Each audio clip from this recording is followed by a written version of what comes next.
जय हिंद दोस्तों। आज के जीटेट क्लास में हम लोग देखेंगे बाल विकास यानी सीडीपी। सीडीपी का फुल फॉर्म होता है चाइल्ड डेवलपमेंट एंड पेडागोजी। तो चलिए स्टार्ट करते हैं और देखते हैं 30 महत्वपूर्ण प्रश्न। पहला सवाल है, डिसलेक्सिया का संबंध किससे है? आपका ऑप्शन है लिखने की अक्षमता से, पढ़ने की अक्षमता से, आंखिक अक्षमता से या तार्किक अक्षमता से।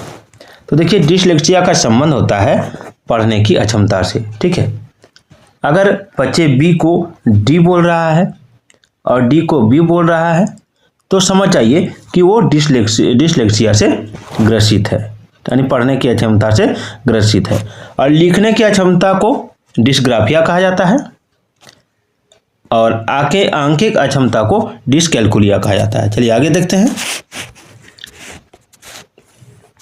अगला सवाल है कि बच्चों को सीखने हेतु अभिप्रेरित करने के लिए शिक्षक को बढ़ावा देना चाहिए। किस लिए बढ़ावा देना चाहिए? तो कक्षा में प्रथम आने वाले बच्चे को पुरस्कृत करके, प्रतिस्पर्धा करके, सीखने हेतु उचित स्थिति और वातावरण का सृजन करके। यही हो जाएगा, सीखने हेतु उचित स्थिति और वातावरण का सृजन करके ही बच्चों को सीखने हेतु अभिप्रेरित कर सकते हैं। ठीक है, बच्चे को पुरस्कृत करना ये नेगेटिव है, नेगेटिव थिंकिंग है। कंपटीशन ये भी नेगेटिव थिंकिंग में आएगा। कक्षा में प्रतिभाशाली बच्चों की प्रशंसा करना ये भी नेगेटिव में आएगा। तो जो सेंटेंस, जो बात, जो आंसर नेगेटिव थिंकिंग देता है वो कभी भी बाल विकास में यानी सीडीपी में आंसर नहीं होता है। ठीक है, चलिए आगे बढ़ते हैं। चलिए, थोड़ा सा गला खराब है 3-4 दिन से। अगला सवाल है कि निम्न में से कौन सा अच्छे अनुशासन के लिए मुख्य तत्व है? कुशल मुखाध्यापक, स्कूल का स्वस्थ वातावरण, आदर्श अध्यापक, पुरस्कार और दंड। देखिए इसमें हो जाएगा ये सभी। अच्छे अनुशासन के महत्वपूर्ण घटक जो हैं वो हैं आपका कुशल मुखाध्यापक, स्कूल का स्वस्थ वातावरण, आदर्श अध्यापक और पुरस्कार और दंड। याद रखिएगा। चलिए 4 नंबर की, एक आदर्श अध्यापक में पाया जाने वाला गुण कौन सा है? एक जो आदर्श अध्यापक है उसमें कौन सा गुण पाया जाता है? तो देखिए आदर्श अध्यापक में लोकतांत्रिक दृष्टिकोण होता है, विषय का पूर्ण ज्ञान होता है, बाल मनोविज्ञान का ज्ञान होता है, आदर्शवादी आचरण होता है उसका, अनुशासन प्रियता होता है और शिक्षण कौशल युक्त होता है। यानी इसमें हो जाएगा ऑप्शन 4 उपरोक्त सभी। चलिए, पिछड़ा बालक वह है जो अपने पाठशाली जीवन के मध्य यानी 10 से 11 वर्ष में अपनी आयु के अनुरूप समान कक्षा से नीचे की कक्षा का कार्य न कर सके। यह कथन किसका है? तो देखिए यह कथन जो है ये सिरिल बर्ट का है। सिरिल बर्ट का, ऑप्शन 2। सिरिल बर्ट के अनुसार पिछड़ा बालक वह है जो अपने स्कूल जीवन के बीच अपनी आयु के समकक्ष से नीचे की कक्षा का कार्य करने में असमर्थ हो। बर्ट का मत है कि जिस बालक का शैक्षिक यानी बौद्धिक उपलब्धि 85 से कम होती है उसे पिछड़ा बालक कहा जा सकता है। चलिए 7 नंबर सवाल देखेंगे। 7 नंबर सवाल है, नहीं 6 नंबर सवाल है कि आपकी कक्षा में एक बच्चा रोज आपको परेशान करने के लिए अप्रासंगिक प्रश्न पूछता है, आप क्या करेंगे?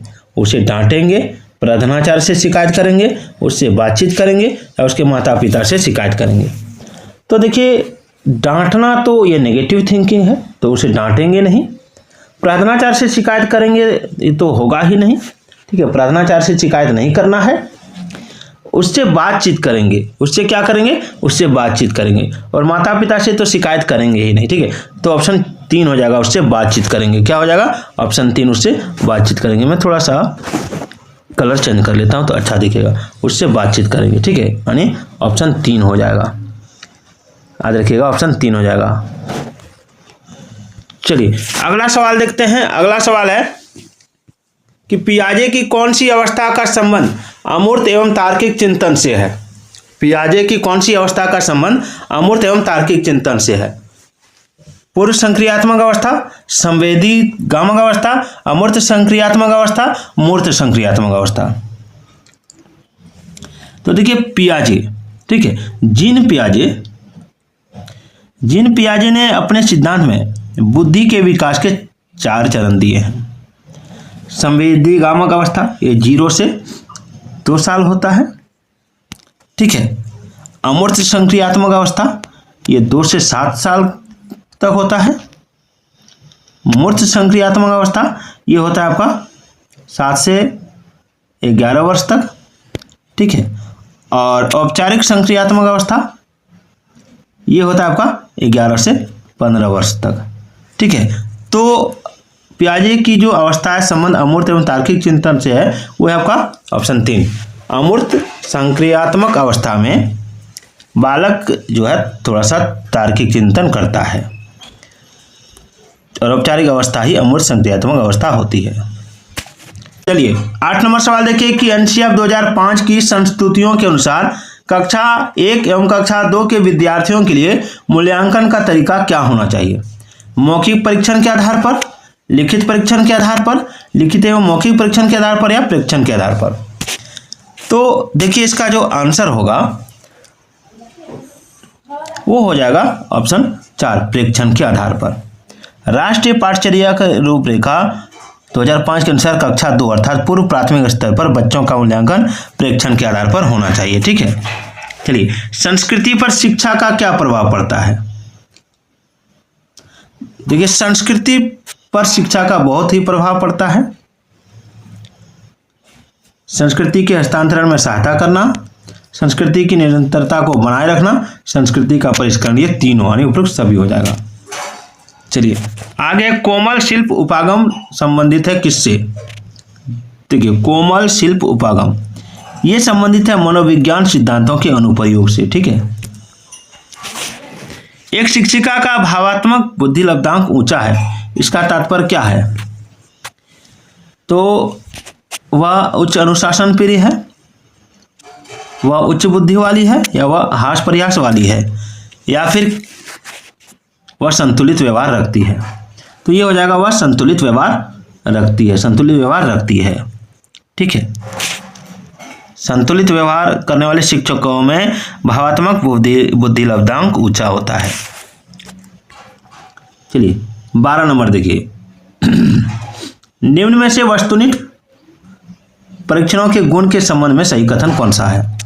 इनका अंकन शीघ्रता एवं सुगमता से किया जा सकता है। थोड़ा इसको मैं बड़ा कर देता हूं।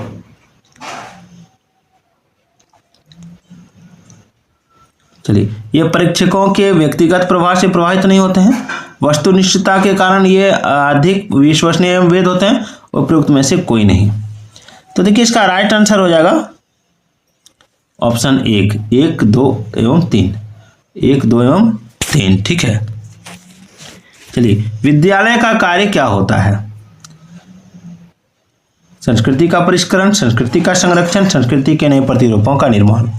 तो विद्यालय का कार्य हो जाएगा उपयुक्त सभी, ठीक है। चलिए आगे बढ़ता हूं। आगे है सामाजिक जीवन का सर्वाधिक कार्यकारी कारक कौन सा है? तो देखिए सामाजिक जीवन का सर्वाधिक कार्यकारी कारक कौन सा है, ये पूछा गया है। तो इसका राइट आंसर होगा ऑप्शन 1, शिक्षा, ठीक है। स्वामी विवेकानंद के अनुसार किसी समाज या राष्ट्र के विकास के लिए उस राष्ट्र के नागरिकों का शिक्षित होना अति आवश्यक है, इसको याद रखिएगा।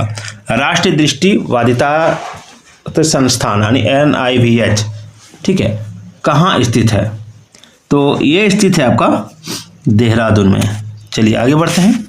आगे शिक्षा की प्रक्रिया के अंग कौन से होते हैं? शिक्षा की प्रक्रिया के अंग कौन से होते हैं?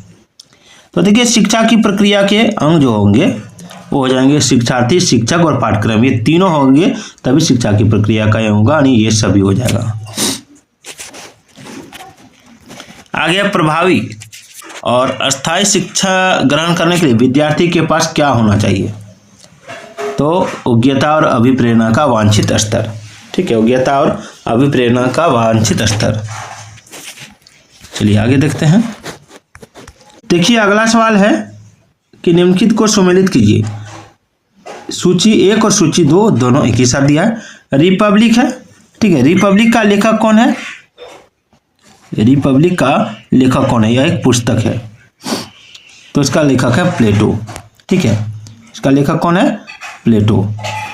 उसके बाद दूसरा नंबर है आपका Emile and education. Emile and education,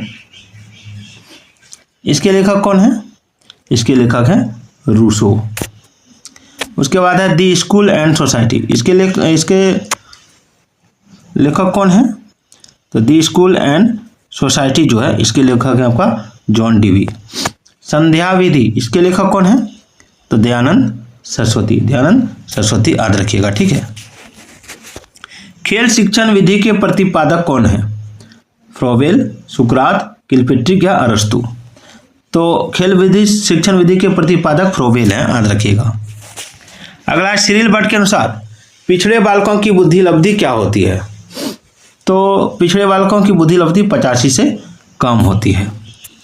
ठीक है, सिल्बर्ट का मत है कि जिन बालकों की बुद्धि लब्धि 85 से कम होती है वे पिछड़े बालक होते हैं।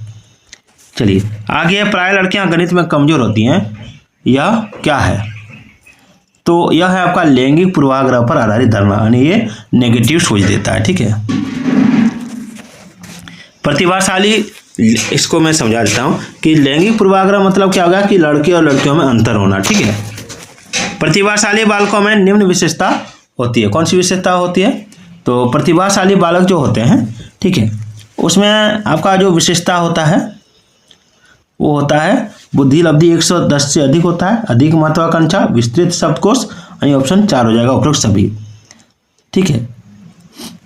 अनुशासन प्रिय होता है, ज्ञानेंद्रियों का शीघ्र विकास होता है और उच्च व्यक्तित्व भी होता है। चलिए सृजनवाद में क्या होता है? तो देखिए सृजनवाद में शिक्षा बाल केंद्रित होती है। सृजनशीलता का तात्पर्य नए विचारों की उत्पत्ति है और सृजनवाद एक विचार है, व्यक्तिगत विकास पर आधारित है और इसके अंतर्गत मूल उद्देश्य बालक का हर क्षेत्र में विकास यानी बाल केंद्रित होना चाहिए। अगला निम्नलिखित में से कौन सी परिस्थिति में बच्चे का संवेगात्मक एवं सामाजिक विकास अच्छे से होगा? तो संवेगात्मक और सामाजिक विकास बच्चे का जो होगा वो कौन सी परिस्थिति में होगा? तो वो हो जाएगा